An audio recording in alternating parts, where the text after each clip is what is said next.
Hello, bonsoir, and welcome to the Get French Football News Show. I'm your host, Nathan Staples, and joining me this week are French football writer Jonathan Johnson and the ever-reliable duo of Eric Devin and Philippe Bargil. Well, it's been an interesting week, the kind that feels like the weekend's hangover lasted for several days. But after Paris Saint-Germain's dramatic European exit, can they recover? Will Unai Emery stay on, and will PSG fans ever get over it? Maybe not, but we'll discuss that and more after the latest headlines. Nice started the Ligue 1 weekend off by stumbling badly against Caen, needing a ferocious comeback to earn a 2-2 draw at home. Dropped points that will sting even more with the news that Willian Cyprien has been lost for the season with a knee injury. Marseille continued their good attacking form, notching a 3-0 home win over in-form Angers, punctuated by a double from Florian Thauvin. Saturday's early match saw hosts Monaco stretched by Bordeaux, but a pair of sublime individual goals were enough for a 2-1 victory, made nervy by a late error from Daniel Subasic. In the multiplex, there were goals aplenty, with Nantes getting a double from winter signing Prejus Nakulama to win at Montpellier 3-2. There were 5 goals as well in Bastia's trip to Guingamp, but they were all for the home side, as Gael Danic became the latest in the Corsican side's run of poor discipline in a 5-0 defeat. Lille battled back to get a vital win at Nancy, while Dijon moved up a place after earning a draw at Rennes. On Sunday, Saint-Etienne welcomed back the likes of Kelvin Malqui and Roman Hamouma from injury, but were forced to rely on a late equaliser from Loic Perrin to earn a 2-2 draw with Metz. Les Verts' winless run now stretches to 7 matches, and European football looks far away indeed. Lyon continued their good form at home, winning 4-0 against Toulouse with a stunning second-half display that included a goal from the centre circle, courtesy of Memphis Depay. Paris Saint-Germain closed out the weekend by enduring some nervy moments away to Lorient, but eventually sealed the 3 points 2-1, a victory enough to keep pace with Monaco at the top of the table. In Ligue 2, Reims took advantage of Brest's continued struggles and now top the table on goal difference, with Lens able to join the pair on 49 points if they can claim a victory against Sochaux this evening. And that's all for the news. But remember, for all the latest, head on over to our website at www.getfootballnewsfrance.com and follow us on Twitter at GFFN. We start this week with Paris Saint-Germain, and after what will now be called the Camp Nou incident, it's time for a little bit of an autopsy of this club as it currently stands. Sorry to drag you through this again, Jonathan, as you were at Ground Zero on Wednesday evening, but let's talk about that game first. Was it vintage Barcelona, or was it PSG beating PSG on the night? I think there's no doubt about it that it was PSG beating PSG. I think Barcelona definitely deserved to win the match. They didn't deserve to win the tie, in my honest opinion. I think anybody that watched the match would probably agree with that. It wasn't it wasn't a vintage Barcelona performance. It was a bad PSG one, but it was bad more from a mental aspect than anything else. They did still manage to create chances in the second half. They did manage to get what should have been a decisive away goal, and I think it was just 2 mental meltdowns in the match, one very early on and then one late on in the second half, that contributed really towards PSG doing enough to allow Barcelona to get the goals they required to move on to the quarterfinals. Because I think had they maintained that mental solidity that they rediscovered after Cavani got the goal, there's no doubt that they would have knocked Barcelona out, but they would have deservedly lost the match. I don't think that PSG merited losing the tie over the 2 legs, but it's impossible to defend such a meltdown. Let's talk about the selection from Unai Emery to start off with, Philip, and that's mainly centred around the decision to start Thiago Silva over Presnel Kimpembe, and also for Angel Di Maria to start on the bench, mainly from not being fully fit, but if he's available for the bench, surely he's available to start in some capacity. Were those choices, in hindsight, there were real mistakes before this tie even started? Well, I think fielding the whole 11 was a serious mistake given the final score. It's of course extremely easy to say that Kimpembe should have started instead of Thiago Silva, that Di Maria should have started instead of Lucas. Truth is, the tactics were quite wrong in the first half and were sort of rectified in the second half, where PSG were not playing too badly. Meunier made a stupid, silly challenge on Neymar early in the second half. But apart from that, then Cavani scores a goal. Cavani has a chance to make it 3-2. Di Maria should have gotten a penalty. Even Mascherano admitted so. And then you had that kind of miracle for Barcelona, of course, disaster for PSG, that enabled Barcelona to win. Now, I've listened to a lot of podcasts. I've read a lot of comments about that game because a lot of people have been talking about it, obviously, and a lot of people will be talking about it for a while. I believe I'll remember it when I'm 50 or 60. From what I know, I'm not quite sure if Unai wanted PSG to play so deep, or that he told them to play a bit higher, but that the players were too pressed by Barcelona. Now, I'm quite sure Unai told them to start the game deep, and that the player followed his judgment. But there are other experts, renowned people who said that the players didn't follow Unai's consigne, what they were supposed to do. But anyway, I don't know. What do you guys think about it? I mean, did the players not follow Unai's instruction in the first half? Or, I mean, I just find this very hard to believe.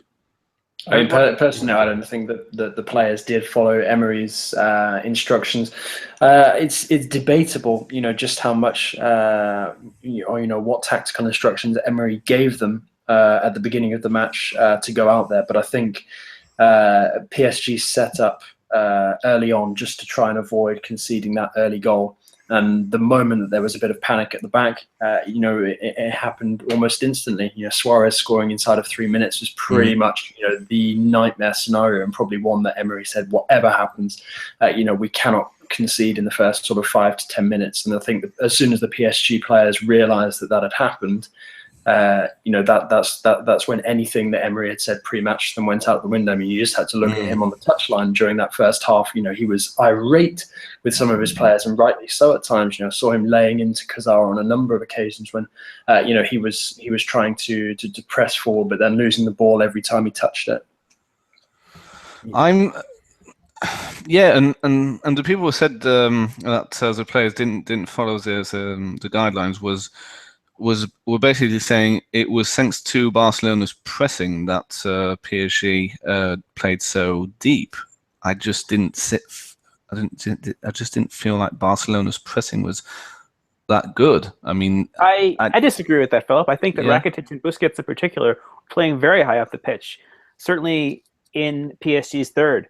And I think that those two in particular were instrumental in the press as well. I think that Rafinha and Messi were tucking in, and it made midfield, particularly around the penalty area, very crowded. And I think that was absolutely PSG's plan from the outset to try and create havoc against this defense. And without the likes of, and I hesitate to say this, but without the likes of Thiago Motta to sort of calm things down, and Thiago Silva looking off the boil, they succumbed to it. They didn't have the right sort of emotional wherewithal to right the ship, as it were.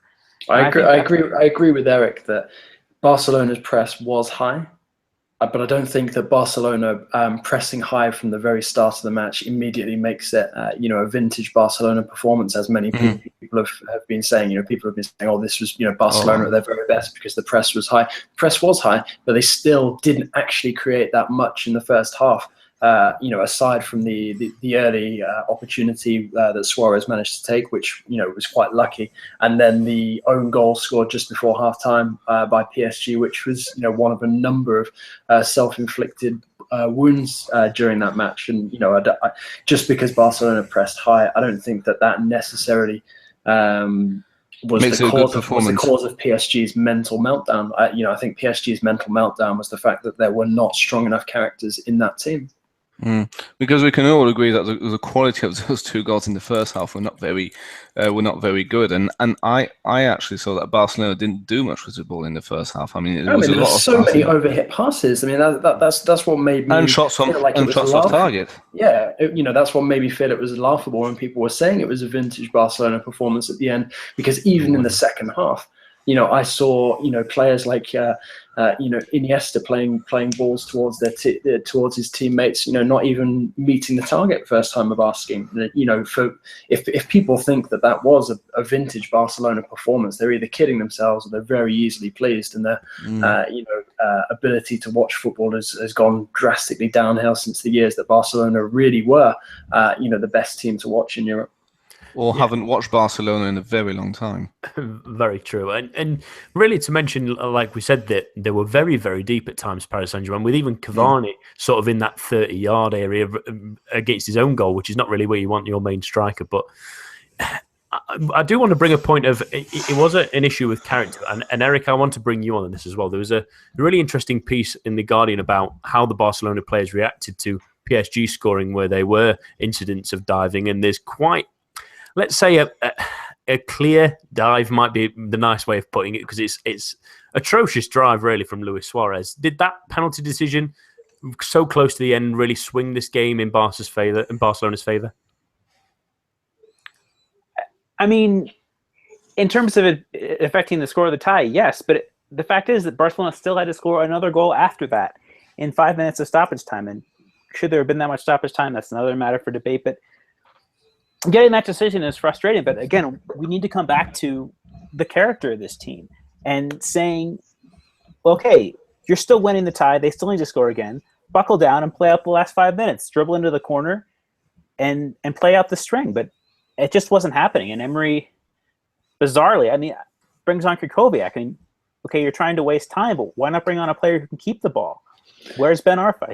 He'd be ideal for that. I know he's not had the best of seasons, but someone who can keep the ball, someone who can control the game, control the tempo, and perhaps earn a free kick and allow PSG to chip off that much more time. I just don't understand Emery's personnel selections, and I don't understand where this team is headed.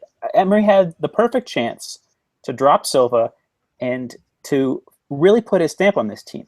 And this is a team that's been in evolution this season, and it's down to Emery. It's giving more chances to Rabiot, even Nkunku, Ikone, Thomas Meunier being picked over Serge Aurier. This team is evolving personnel-wise for the first time really in the QSI era.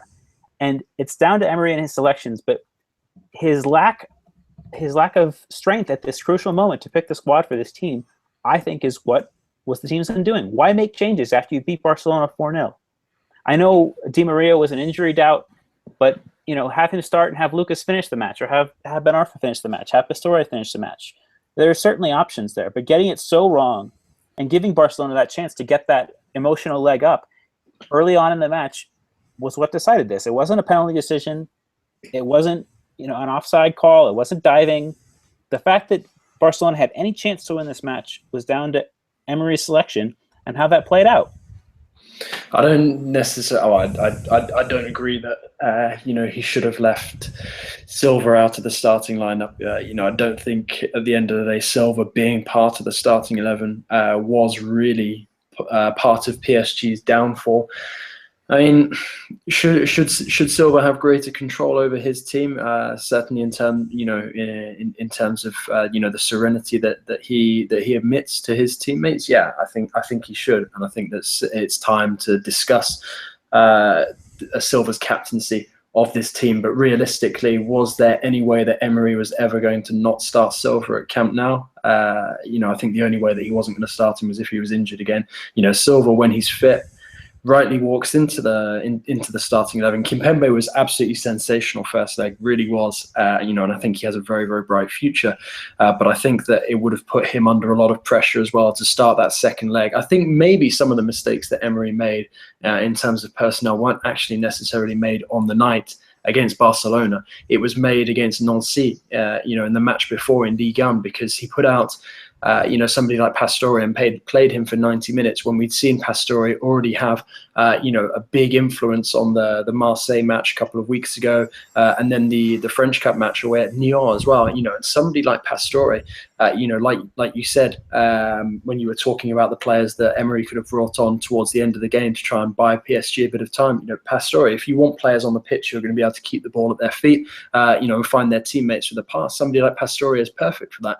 And I was surprised, that Emery didn't shock a few people by actually putting Pastore into the starting lineup in Barcelona. But then again, when you consider that he played 90 minutes for the first time in pretty much forever against Nancy, it's also kind of understandable why he didn't start. And I think that Emery, already started the game with his hands, or at least one of his hands, tied behind his back by the players that he selected for the Nancy game, because he could have rested a few of those players and they could have been in in better condition for the Barcelona match once it came around.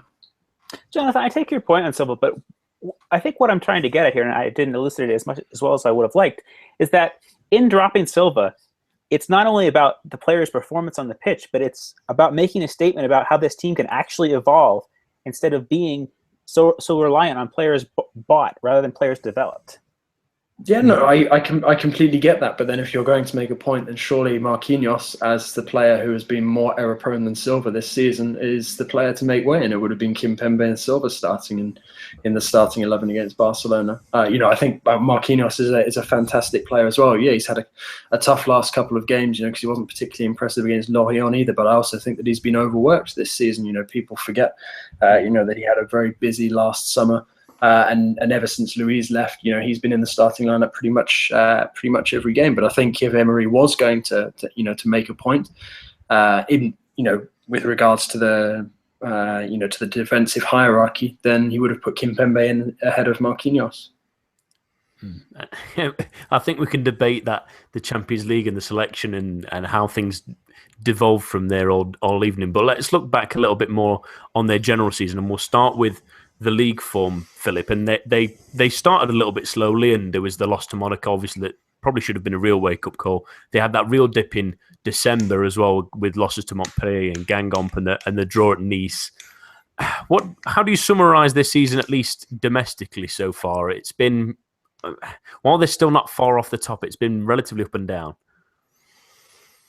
It's been the discovery of very poor performances from the acquisitions, mostly Krychowiak. Ben Arfa not really getting his chance, and I don't really want to criticize Ben Arfa's season, because whenever he's been played, it was in the hole behind the striker in the 4-2-3-1, a very difficult position to evolve in. So I'm not going to say Ben Arfa had a bad season. What I will say is that he's not used correctly. A season where the competition has become much more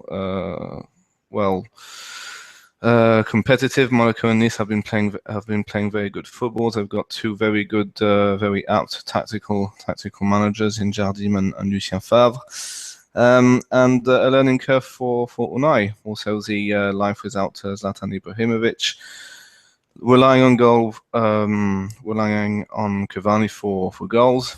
So very much a transitional league season, domestic season, and I think it's been mostly disappointed. But if you actually like football and you like competition, well, you're not that disappointed. I mean, except if you're a hardcore PSG fan and you want your side to win 5-0 every weekend. But I think it's been. Yeah, it's not been perfect, but then again, are you really going to do better after a season where you achieved 96 points, which is pretty awesome? Yeah, and upcoming is a really interesting couple of weeks for Paris Saint-Germain again, yeah. Jonathan, with Lyon at the weekend, and then obviously the Coupe de la Ligue final as well against Monaco. How important are those games upcoming for Emery to really do almost a salvage job on his career at Paris Saint-Germain that might be arguably hanging by a thread to say that Laurent Blanc was sacked for less last summer?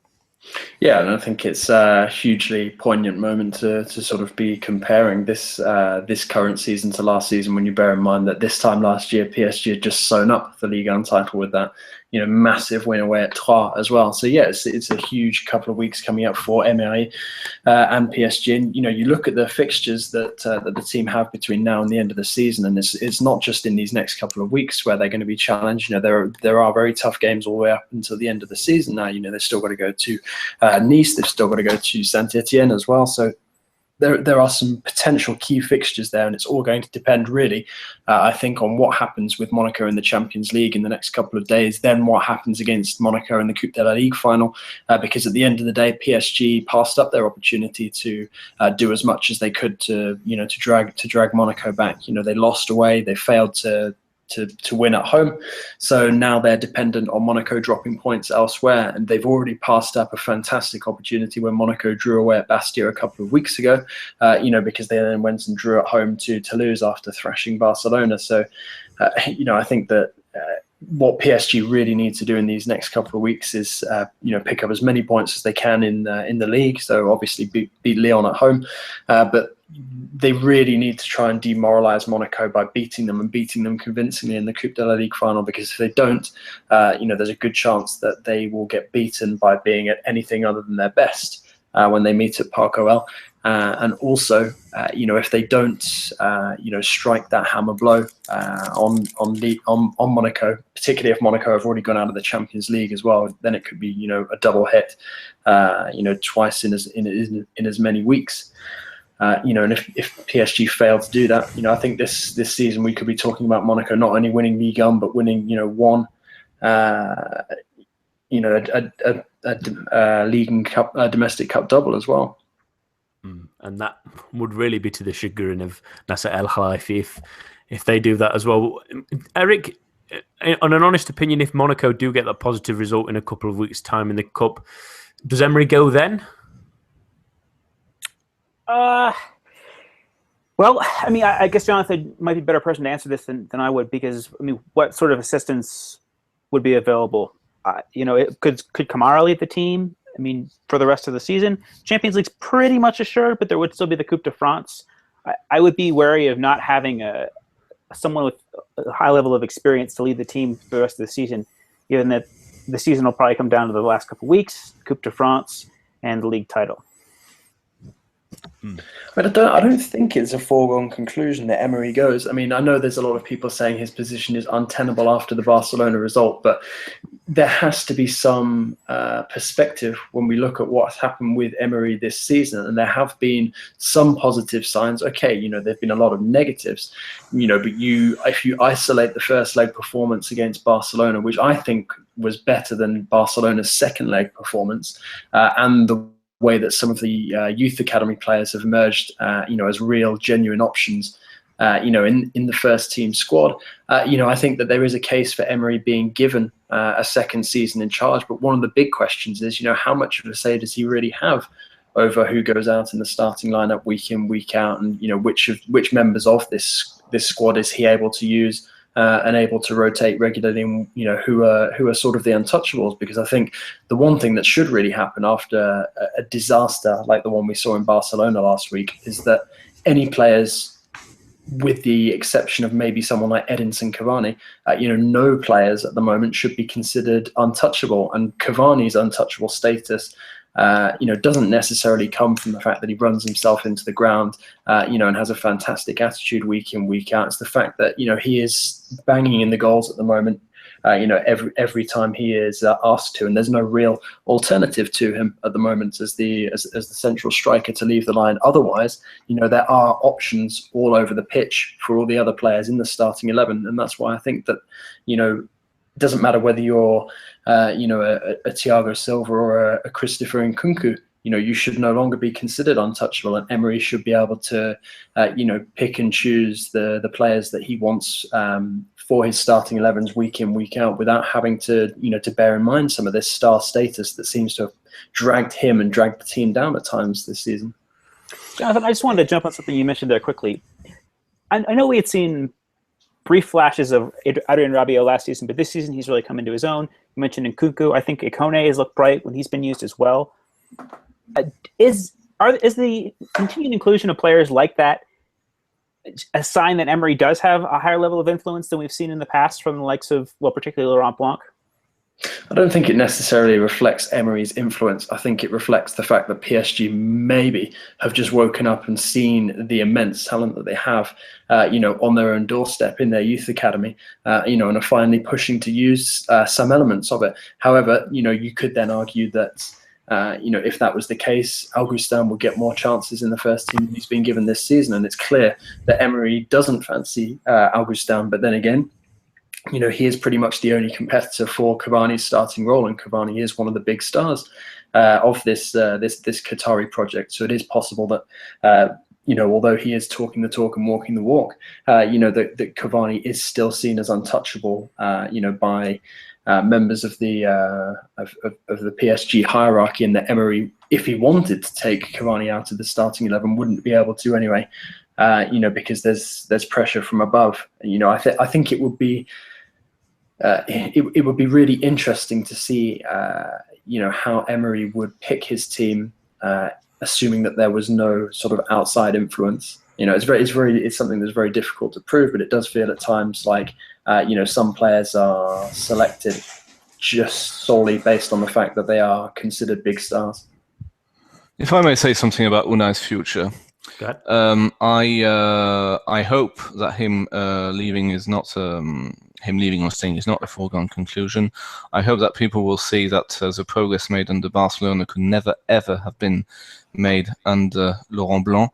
That there has been progress made against a relatively good side in Barcelona, even though I don't really think they played particularly well in either leg, and that level of performance is just why we got Unai from last season.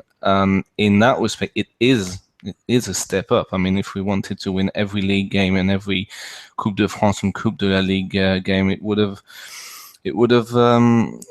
kept Blanc, but the Qataris want to win the Champions League.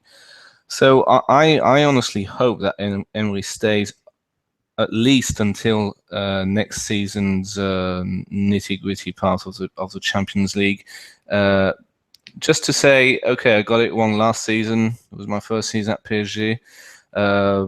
Not a particularly big club, but a club where there's a lot of pressure to win the Champions League, and to me, far too much pressure than it should be. I think it's a club that puts themselves the most pressure in Europe to win the Champions League, which just does not work to their benefit. And leave him until the next season, until the results in the Champions League of next season, and see where he takes the club from there. Unfortunately, I honestly don't want PSG to win any trophies this season, so that they'll be really hungry next season. But unfortunately, if that does happen, he will be sacked. I mean, I'm under no illusions, and it will be difficult not to sack him if he loses the Coupe de la Ligue final against Monaco, which is extremely, extremely important. I think another thing as well that needs to be taken into account when people think about the differences between this season and last season is the fact that last season, PSG started with every player at the beginning of pre-season. They didn't with this. International tournaments are always a big influence on the way some of the big teams start their domestic campaigns, because so many of their players are called up by various international teams. And PSG's big stars didn't really, start getting back as established members of the starting 11 until, say, a month, 6 weeks into the season. That's why PSG had, their big power struggle when Emery was failing to sort of win over the members of the dressing room once they'd all returned to club action and were available for selection. And once again, there were the rumours that Matuidi was going to leave late in the transfer window and go to Juventus, and then just after that, the defeat away at Monaco. Stories surfaced about how the players confronted Emery about his preference for the 4-2-3-1 and then pushed for a return to the possession-based 4-3-3 as well. And I think with a full pre-season under his belt with all of the players, I think Emery will have his ideas across to the players, and they will be hungry from the very beginning of the season. And we will see more performances like the one we saw where they destroyed Lyon in the Trophée des Champions just before the start of last season. Once PSG actually get into their Ligue 1 and Champions League campaign.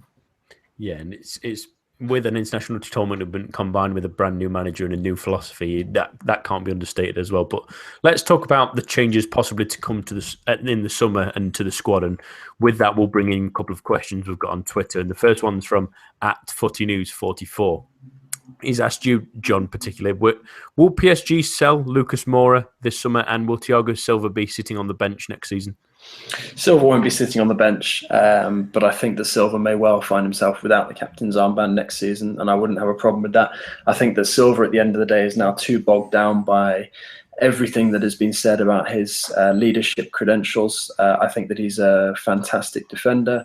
I think that he's a brilliant organizer, and he communicates well. However, I think that his own belief in his ability to lead teams, whether it's PSG or Brazil, has been shaken, and I think now is the right time to take that pressure off him and maybe give the captain's armband to somebody else, somebody with a really strong character, somebody like Cavani, who's had to put up with so much since he arrived at PSG and has now really become one of the stars of this team. I think that he would set the sort of example that needs to be set to his teammates better than somebody like Thiago Silva. With Lucas Moura, I think that Lucas may well find himself out next season.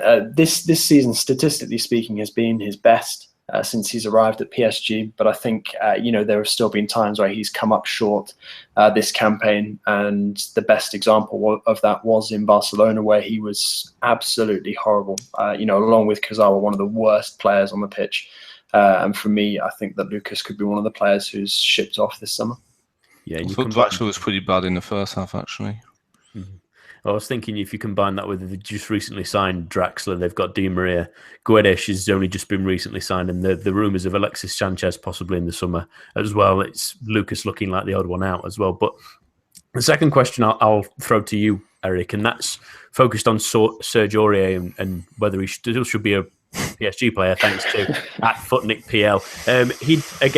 He mentions as well about his moment against Lorient, where it took him around just over 8 minutes to get ready for coming on as a substitute. That's combining the offences with driving and the Periscope incident, shall we call it, last season. Especially with the rise of Meunier this season as well. Eric, why is he still a PSG player? I think because of the potential he's shown in the recent past. I think that we've seen him be potentially lauded as the best right back in the world, and I don't think that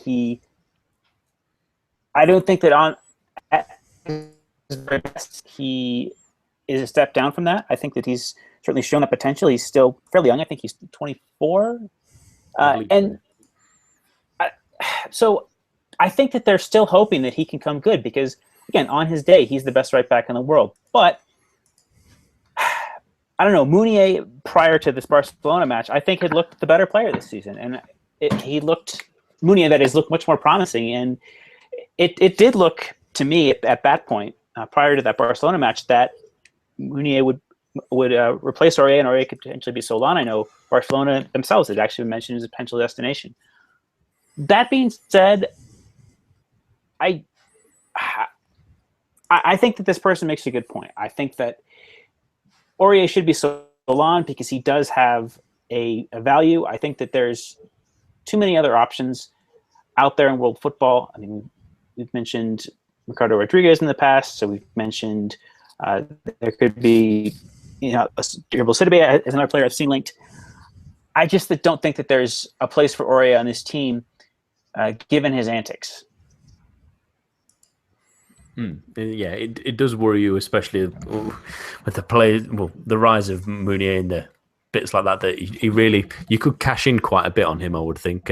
Let's sort of curtail this argument with the mentioned on on the French TV the other night, Philip, that the players that possibly could be moving on and who could go and where they could go. Is there any worry of the bigger players possibly moving on, like the likes of maybe Verratti to Barcelona? Is that something you fear in the summer, that if they feel that Paris Saint-Germain have gone backwards, that they might want to leave? Who? Sorry. Verratti, Cavani, anyone like that? Oh. I was actually focusing on the Aurier situation, saying that basically all the French media have been reopening that can of worms when he insulted Lawrence, that he should have been sacked. I think it's a clear. Yeah, it's a distinct possibility. I don't think Matuidi will leave, because I think if there was ever a moment for him to leave, it would have been last season. But Verratti leaving for possibly Juventus is extremely possible. But apart from that, I'm not quite sure if apart from players just not being good enough to play for the club, I'm not quite sure who else. I mean, the thing is, there are not a lot of clubs who can afford the players' wages, have to pay the transfer fee first. So Verratti apart, I'm not that sure. And to be honest, I would like us to, if the players don't want to play for the club anymore, they can leave and buy young and buy local. Let us be that. Let us be the French Bayern Munich. Let us buy players like Willian Cyprien, Corentin Tolisso, Alexandre Lacazette, and piss everybody else off. That's that would be my answer. I personally don't think that star players such as Marco Verratti, who are on long-term contracts, will be the concern for PSG this summer. I think the real concern for PSG this summer will be a player like Cavani, who's in contract talks at the moment, only has an extra year on his deal after this summer. Somebody like him wanting out and forcing PSG to have to sell him, because otherwise they know that they won't get anything for him the next summer. I think that will be the big worry at the moment. And, I think that they're going to have to make it a very good offer to Cavani now in order to convince him to stay. Had he put pen to paper before the Barcelona second leg, that would have been understandable. But PSG seem to have been messing around a lot with these contract negotiations with the likes of Cavani, with the likes of Rabiot, with the likes of Marquinhos as well. None of those contracts have been signed. Rabiot said that he wants to wait until the summer. Marquinhos has said that contract talks are ongoing. So has Cavani, but yet none of these new deals have been made public. So, I think it's now a very interesting moment for PSG, because they really have to prove to these key players that, their ambitions, are enough to keep them there and keep them part of the project. I think Cavani for me would be the real concern, because, he has at times, dragged this team forward with his goals. People can say, oh, he still misses a lot of chances and everything, but he has scored such a high percentage of PSG's goals this season that I think he is indispensable at the moment, and PSG cannot afford to lose him. Yeah, it makes a real difference with the good amount of goals he's scored this season, especially. I think that's just about enough on PSG for one evening. We could probably go on all night, but our attention turns now to Ligue 1 Seoul, now Champions League representative in Monaco, who host Manchester City at home on Wednesday evening. They're 5-3 down from that first leg at the Etihad, but do have 3 away goals in their pocket, Eric. Can they do it? I mean, sure they can, but I think that we're just beginning now to see Pep Guardiola's influence on this team. Since switching to this 4-1-4-1, they've really been imperious, both in attack and defense. Surprisingly, I mean, I think that if you had asked anybody 3 months ago, oh, we're going to play Yaya Toure as a sole defensive midfielder, they would have, looked at you as if you had 2 heads. But I think that we've seen this team playing Manchester City that is in a complete comprehensive team effort. You've got David Silva and Kevin De Bruyne tracking back, and they're really playing with this great amoeba-like fluidity of shape that the very best teams play with. And that's, I think, down to Pep Guardiola's influence finally being felt. So I mean, of course, Monaco have a chance, but I think also we can't undersell Camille Glick being missing. I think he's been, as much credit as we've given Bernardo Silva, Radamel Falcao, Kylian Mbappe, Camille Glick has made the difference. I mean, Monaco were frankly awful defensively compared to their ambitions last season. And having the Polish player come in has made this team that much more adept defensively. He's a great organizer. He's a great header of the ball. He scored some crucial goals, thinking of that goal against Leverkusen in the group stage. The absence of him is just going to be too much to overcome. I would look at maybe a score draw, say 2-2 with City to progress. Philip, do you feel any differently? Is there a way that Jardim, who has performed some little miracles, you would say, tactically in the past, do you think he can come up with something that maybe causes City a couple of problems on a night where a 2-0 win would see them through? I think the key player here is Saint-Germain, who plays more of a second striker rather than two strikers playing up front, like we saw in the first leg with Falcao and Mbappé Lotin. Basically, just waiting for the ball and leaving a flat four, really exposed.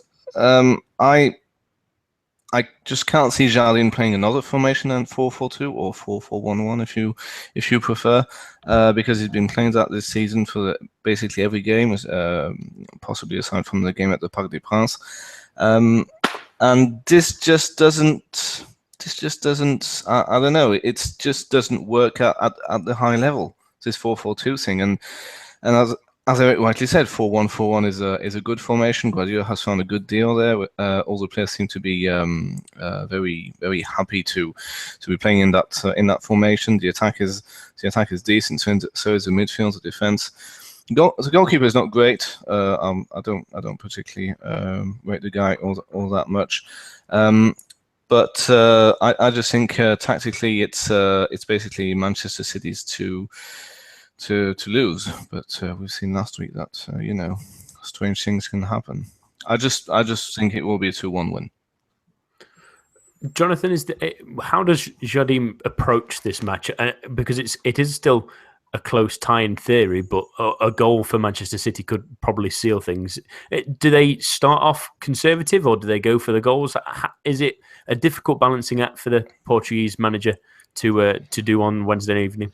No, I agree with Eric. I think Glick's absence is potentially decisive. So I think that should now push Jardim to decide that they just have to absolutely go for it. Just try and outscore Manchester City. Can Monaco score 2 more goals than Manchester City on the night? Yeah, absolutely. But it's going to depend on how the defence holds up as to how many goals, they need to score. I can see Monaco getting 2 goals on the night. More than that, okay, that perhaps is a stretch. So it will just depend on how the defence, the Jardim Alliance holds up. But I think that they have to go for broke immediately from the start of the match.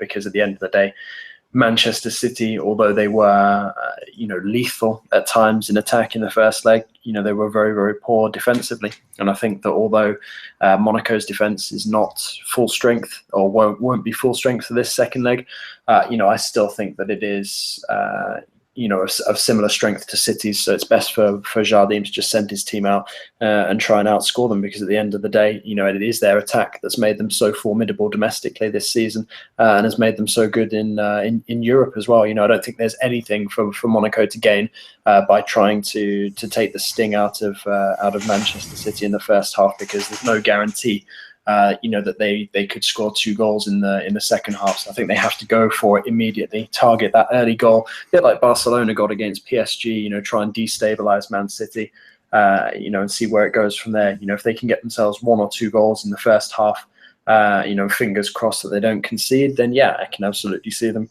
advancing. But the big danger, as Eric rightly pointed out, is how the defense holds up without Glick, because he is such a talisman for that back line. And Jameson and Raji as a partnership don't strike the most amount of fear in myself, or I would doubt Manchester City either. Eric, does Kylian Mbappé start for you in this one as well? He's been excellent in the last couple of weeks. He's scored almost every time he's been on the pitch, and he was excellent in the first leg as well. Does he start again? Absolutely. I think that this player is only growing in confidence, and even the chances he's taking. I mean, watching the match against Bordeaux, and that was a tight match. They were up against it. It took them quite a while to break down Bordeaux, but Mbappé was the one to do it. And I think that you can't take a chance of leaving that out. Just that incandescence, that pace. I mean, we've seen that John Stones has an error in him. We've seen whether it's Zabaleta or Otamendi that's played next to him, or Kolarov. those players, that last trio is getting on a little bit. I think that his pace and inventiveness and sheer courage makes him an absolute dead cert to be a starter here. Yeah, and it'll be exciting to watch him try and take them on again. I'll do prediction. We got yours. Well, I think that we got yours, Eric, earlier on 2-2. Philip, what do you think the scoreline will be? 2-1. Jonathan? I'm going to say 3-1 Monaco. I'm going to be cautiously optimistic and join you there, Jonathan, on 3-1. I really do hope that Monaco put on another exciting performance because they have been terrific this season and they have such an exciting young lineup. And watch out for Bernardo Silva to do something interesting again. He was terrific in that first leg and he's been probably the best player in Ligue 1 this season. Let's see if they can do it. We finished. It's not a very optimistic set of predictions, though, is it? Well, 3-1 sees them progress, Philip. I would say I'd like that to happen. I just don't see it happening. Yeah, I mean, I think the problem is that we all see Man City scoring at least once in Monaco, which might not have been the case had Glick not been suspended. But then again, if Monaco do end up going out, they have to look back on that first leg and some of the goals they conceded. I mean, one in particular, the one that goes straight through Subasic, when Man City caught the fullbacks pressing high. Subasic still could have kept that one out, didn't. It was particularly disappointing the way they sort of collapsed at the end of the match once they got those 3 goals in Manchester. Because that would have been a massive result the other way around, wouldn't it? We finish this week with the only other representative in Europe, and that's Lyon, who've had a fantastic week and are slowly back on the rise, really. 8 goals in their last 2 games, and they've averaged roughly that amount of goals in their last 8 home matches over all competitions. Eric, has their offense really clicked into place recently? They played a completely different striking lineup on one game and then a new set of 3 in the next game. Yeah, I think that in Liga, we do have to take things with a grain of salt for Lyon. I think that the teams that they've done this against, the likes of Metz and Nancy, Dijon, these are some of the worst teams in Liga, particularly defensively for those teams aside from Nancy. Toulouse, offer a little bit of a better caliber, and I would say that the match yesterday was more impressive than those prior results. But let's see them do something against PSG. I think that it's lovely to see teams play expansive attacking football. It's lovely to see Christophe Jallet, who's one of my favorite players, back on form. That goal, very well taken at the weekend. I know Depay's goal might have overshadowed it, but none too shabby there from the right back either. So yeah, the divine slap head. I've liked him since his PSG days. It's not because he's a Lyon player. I really like the way he approaches the games. But anyway, I think let's see it done against a higher quality of opposition, because the team, let's face it, Lyon were perhaps a little bit lucky to get a result against Bordeaux. There was a penalty against Diakabi that probably should have been given. They really struggled to have anything going forward. I know Depay has been in good form, but he was pretty anonymous in that Bordeaux match, and that's a direct rival for the European places. The match against Roma, I'm not going to take anything away from that. I feared the worst after Lyon went down 2-1, but the way they dug in and got stuck in and came back into that match is really impressive. I think that making Luka Toussaint a regular starter has been really key to all of this. He offers, I think, whereas Gonalon's a little bit more prosaic and not necessarily negative, but he's less able to express himself going forward. That gives more of a platform for Lyon to get forward, and it also gives a little bit more of a freer role to Corentin Tolisso. When Lyon had been playing 4-4-2 at earlier times in the season, when we saw Gonalon and Tolisso played as a pair, we didn't see Corentin Tolisso's talents being used to the highest level. I mean, this player can do a job as a central midfielder, but I think the further forward he is on the pitch, the more effective he is. And the freedom that playing Toussaint in that 4-3-3 alongside Tolisso has allowed that to happen, has made Lyon be back to the level that we saw this team at 2 years ago in 2014-15. Tolisso was a really key component playing in that diamond at that point in time. I think he scored something like 6 or 7 goals, a pretty good return from midfield.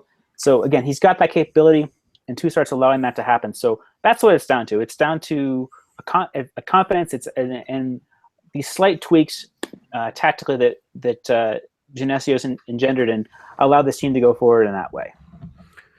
Let's talk about Memphis's performance at the weekend and a pretty special goal as well, Jonathan. He's scored 5 goals as well since his move to France, he's slowly but surely, with slightly more consistent game time than he got at Manchester United, at least, coming into sort of a better reign of form, isn't he? Yeah, absolutely. Although I have to say, I was very disappointed with Alban Lafont on that goal. Superb hit as it was, from nearly the halfway line. To see such an excellent young goalkeeper beaten like that. That was pretty disappointing, but it's he's young still. That's something that he'll learn from. Depay, yeah, he's really sort of growing into that. He made a slow start to his Lyon career, but he is slowly returning to the player that we saw, at PSV Eindhoven, and then with the Dutch national team. Didn't really see him in that sort of form throughout his entire time at Manchester United, but now he really is, starting to establish himself as a key player for this Lyon side. And although I'm not quite sure we'll see the absolute best of him this season, I think definitely next campaign, he will be one of Lyon's stars, particularly if a key player like Lacazette is sold over the summer, as many expect. But I think it is, it bodes well at the moment when you look at his return from the last couple of games. 4 goals and an assist just from his last three Ligue 1 matches. That's the sort of form that Olas was hoping for when he invested in him. Yeah, and looking ahead really as well, they played PSG like we've previously mentioned at the weekend, Philip. It should be a really interesting, potentially quite attacking game. Do you think Lyon can cause them plenty of problems? Yes, they have.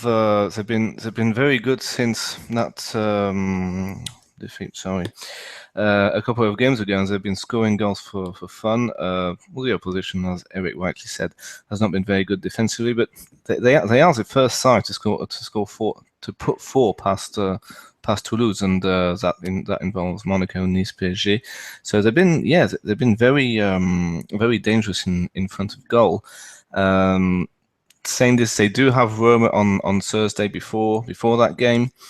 And it is, well, I'm not quite sure of the priority here, because Lyon do want to keep the Europa League, want to go far to represent French football, but also if they win the Europa League, they will be in the Champions League, and I'm not even sure if there's even still a possibility of Lyon making that third place. They're still 13 points behind. Yes, they do have a game in hand.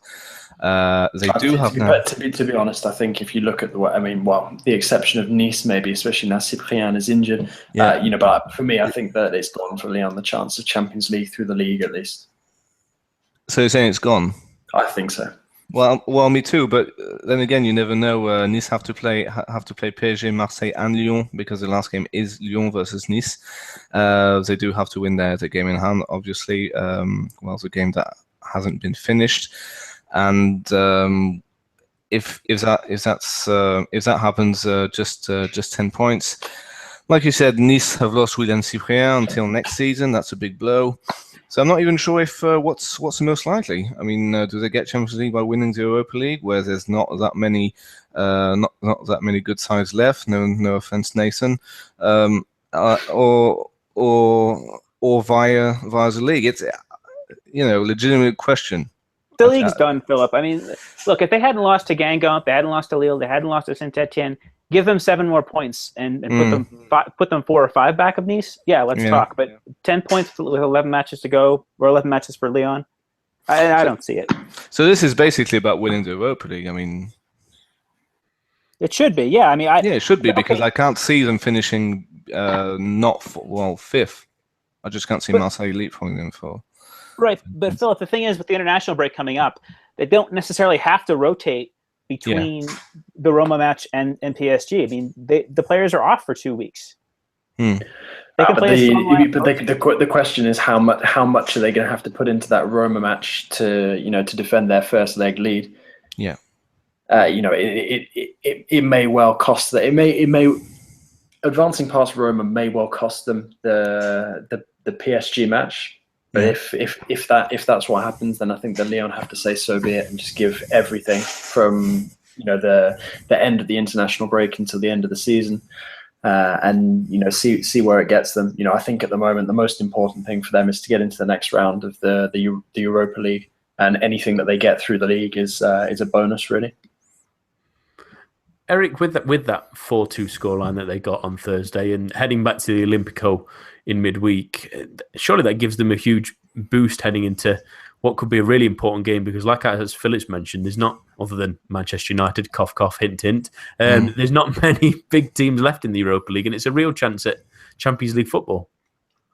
Yeah, absolutely. I think that, Roma, when the draw was made, I was hard in throat. I know that they're a team that's a consistent European competitor. They've got no shortage of ambitions. The players they brought in the last few years, Salah, El Shaarawy, Dzeko, those are top quality players.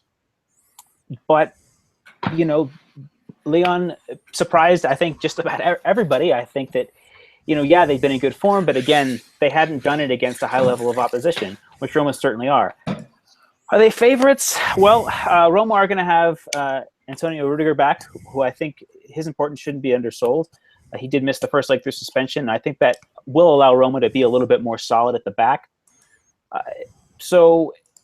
But again, Leon are prone to an error. I think Leon need to score. I think that I don't think they can expect to get a 1-0 result against Roma. So I would say, optimistically, I would look at Leon perhaps going for a 2-1 loss, which would allow them to progress 5-4 on aggregate. I don't see them keeping a clean sheet against Roma, and that's what worries me. And that's what worries most Leon fans. I think when they take the pitch, that individual mistakes can be a factor with them at the moment. And I do want to say very quickly that Alexandre Lacazette was absolutely superb in that game against Roma as well. From an individual performance as well, of doing a little bit of everything. He scored an absolutely superb goal, although he looked absolutely knackered. The Tolisso goal was absolutely gorgeous. Yeah, and in the build-up and the finish, it was amazing. Yeah, they're almost becoming a specialist in very good goals at the moment, aren't they? Although, yeah, I do quite like the one that João Moutinho scored for Monaco at the weekend as well. I personally, and I know this is controversial, but I think that might be better than Memphis's. But I think Jalais is better than both. Yeah, I think that's fair. That's fair enough as well. That's all that we have time for this week. My thanks to Jonathan, Eric, and Philip. Join us for the preview show hosted by Eric on Thursday, and we will see you here at the same time, same place next week. A bientôt and goodbye.